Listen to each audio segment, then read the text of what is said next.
Hi friends, welcome back to my channel. Friends, हमने कल किया था वीडियो में डाइवोर्स सेक्शन 13 का क्लॉज 1, जिसमें हमने 8 ग्राउंड्स किए थे।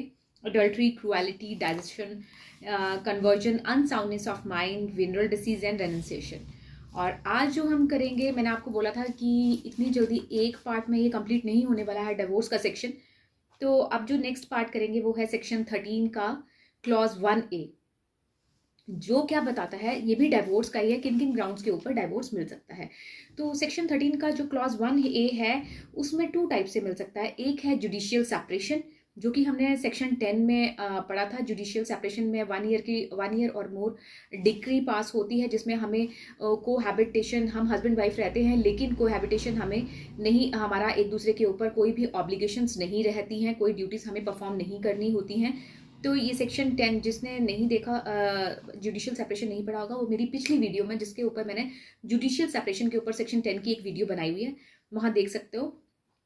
और सेकंड, एक जुडिशियल सेपरेशन के बेसिस के ऊपर हमें डाइवोर्स मिल सकता है, सेक्शन 13 का 1A कहता है। और जो सेकंड ग्राउंड है वो है RCR, right of conjugal rights, restitution of conjugal rights के ऊपर मिल सकता है। ये जो लोग फेलियर होते हैं अपना रेस्टिट्यूशन कॉन्जुगल राइट्स को कंप्लाई करने में, उनको डाइवोर्स मिल जाता है सेक्शन 13 के 1A के अंडर। और जो सेक्शन 13 का क्लॉज 2 पढ़ेंगे, उसमें grounds available only to wife. जो ग्राउंड्स हैं ये ओनली ही वाइफ्स ही अवेलेबल कर सकती हैं, इन्हीं को, इनके बेसिस के ऊपर डाइवोर्स मिल सकता है। ये 4 ग्राउंड्स हैं, वो आगे डिस्कस करेंगे। Let's start section 13 clause 1A। Clause 1A क्या, clause 1A which talks about no resumption of cohabitation for 1 year or more after passage of decree of judicial separation, then it's ground for divorce। क्या कहता है section 13 clause 1A कहता है no resumption of cohabitation. अगर किसी ने भी, husband और वाइफ ने 1 साल का टाइम, 1 ईयर और मोर का टाइम निकल गया है जुडिशियल सेपरेशन की डिक्री पास हुए को, जिस दिन डिक्री पास हुई थी जुडिशियल सेपरेशन के लिए, उसको 1 ईयर हो गया है और उससे ज़्यादा हो गया है, तो इस बेसिस के ऊपर भी डाइवोर्स मिल सकता है। क्योंकि कोर्ट सोचेगा कि 1 साल बीत गया, 1 साल से ज़्यादा का टाइम बीत गया, मीन्स कि वो हस्बैंड या वाइफ दोनों में से कोई भी उस छत के नीचे नहीं रहना चाहते, आपस में ज़िंदगी नहीं व्यतीत करना चाहते, इसीलिए उनको जुडिशियल सेपरेशन दिया था। और उसके बाद भी वो लोग, उन्होंने आपस में कोहैबिट नहीं किया है और कोई भी अपनी ड्यूटीज़ परफॉर्म नहीं की हैं, कोई मैरिज ऑब्लिगेशंस एंड ड्यूटीज़ कोई भी उन्होंने रिज्यूम नहीं की हैं। तो इस क्लॉज के अंडर डाइवोर्स मिल जाता है। For example, judicial separation under section 10, 1 year और more, under section 13 1A ground for divorce. ये क्या कहता है, अगर जुडिशियल सेपरेशन में, अगर मानो A और B है, A ने फाइल किया है, जो पिटिशनर है उसने रिस्पोंडेंट के अगेंस्ट एक जुडिशियल सेपरेशन के लिए कोर्ट में पिटीशन डाली है, और कोर्ट ने वो डिक्री पास कर दी कि ये दोनों हस्बैंड वाइफ तो रहेंगे लेकिन कोहैबिट नहीं करेंगे, ये एक छत के नीचे नहीं रहेंगे, अपनी ड्यूटीज को परफॉर्म नहीं करेंगे। अगर वो हस्बैंड वाइफ अपनी ड्यूटीज को परफॉर्म नहीं करते हैं, उन ऑब्लिगेशंस को नहीं करते हैं, तो कोर्ट ये मानेगा कि वो दोनों ही घर बसाना नहीं चाहते हैं, एक हस्बैंड वाइफ नहीं रहना चाहते हैं। तो इस बेसिस के ऊपर कोर्ट उनको डाइवोर्स दे सकता है।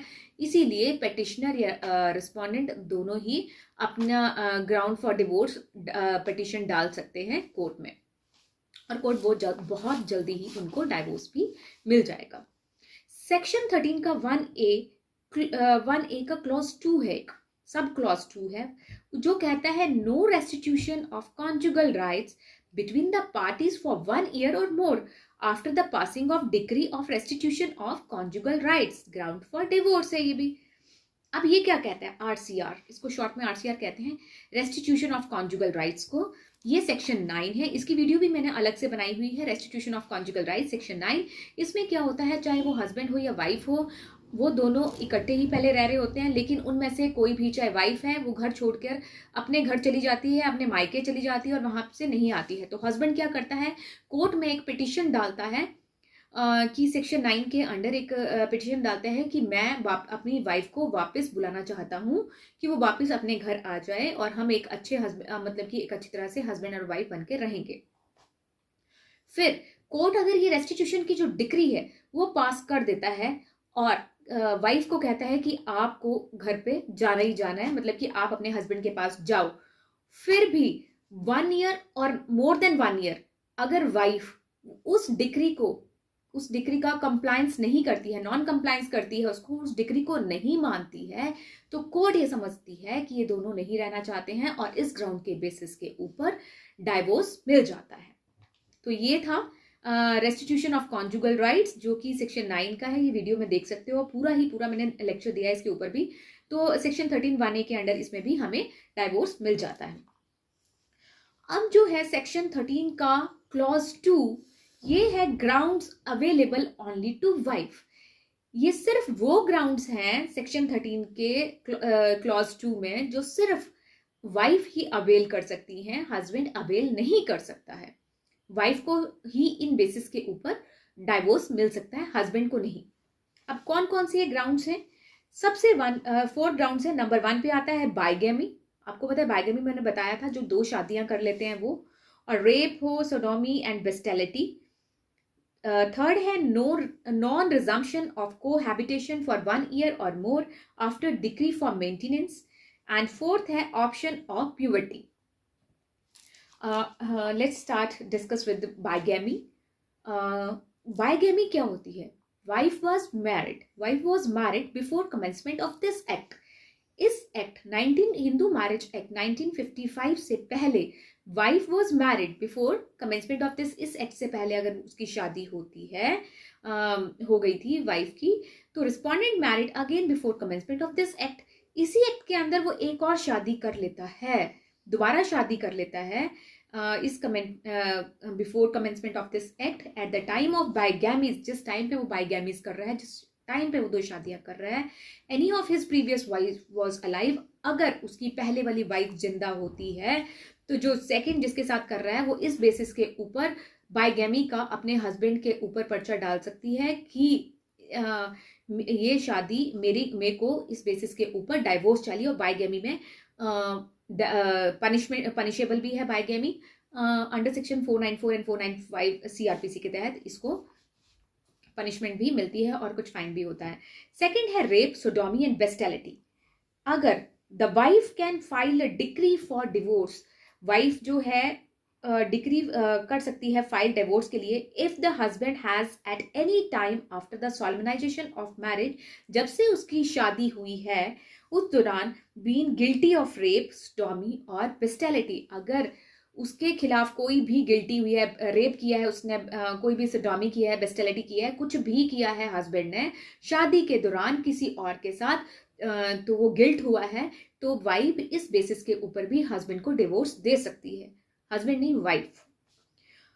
थर्ड आता है non resumption of cohabitation for 1 year और more after decree for maintenance. Section 125 CRPC के तहत अगर वाइफ हस्बैंड से मेंटेनेंस के लिए डिक्री पास भेज देती है, कोर्ट में फाइल करती है, सेक्शन 125 के तहत कोर्ट में एक पिटिशन डाल देती है, तो हस्बैंड 1 ईयर और मोर अगर इससे ज्यादा हो जाता है, और सेक्शन 18 के under Hindu adoption and maintenance act 1956, तो अगर 1 ईयर और मोर हो जाता है, उसने अपना पिटिशन डाली हुई है सेक्शन 125 मेंटेनेंस की, और वो फेलियर हो जाता है, फिर भी उसके बाद भी वो 1.5 साल के बाद भी कोहैबिटेशन नहीं रखना चाहता, उसके साथ कोई अब अपने वाइफ के साथ कुछ भी मेल मिलाप नहीं रखना चाहता, उसके साथ बात भी नहीं करना चाहता, उसके साथ एक छत के नीचे नहीं रहना चाहता, तो इस ग्राउंड के ऊपर भी वाइफ को डाइवोर्स मिल जाता है। वो 125 का इसलिए लगाते हैं ताकि हस्बैंड के ऊपर कुछ रिस्पॉन्सिबिलिटीज हो वाइफ की, कि उसे खर्चा देना है, और इस बेसिस के ऊपर हस्बैंड ये सोचता है कि मैं उसको खर्चा दूंगा, इससे बेटर है कि मैं उसको अपने घर ले आऊँ।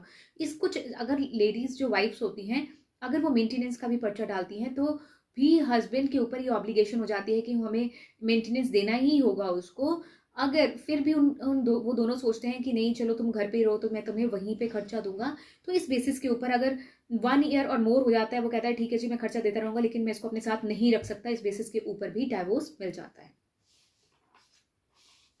अब आता है सेक्शन 13 क्लॉज 2 का fourth part, option of puberty.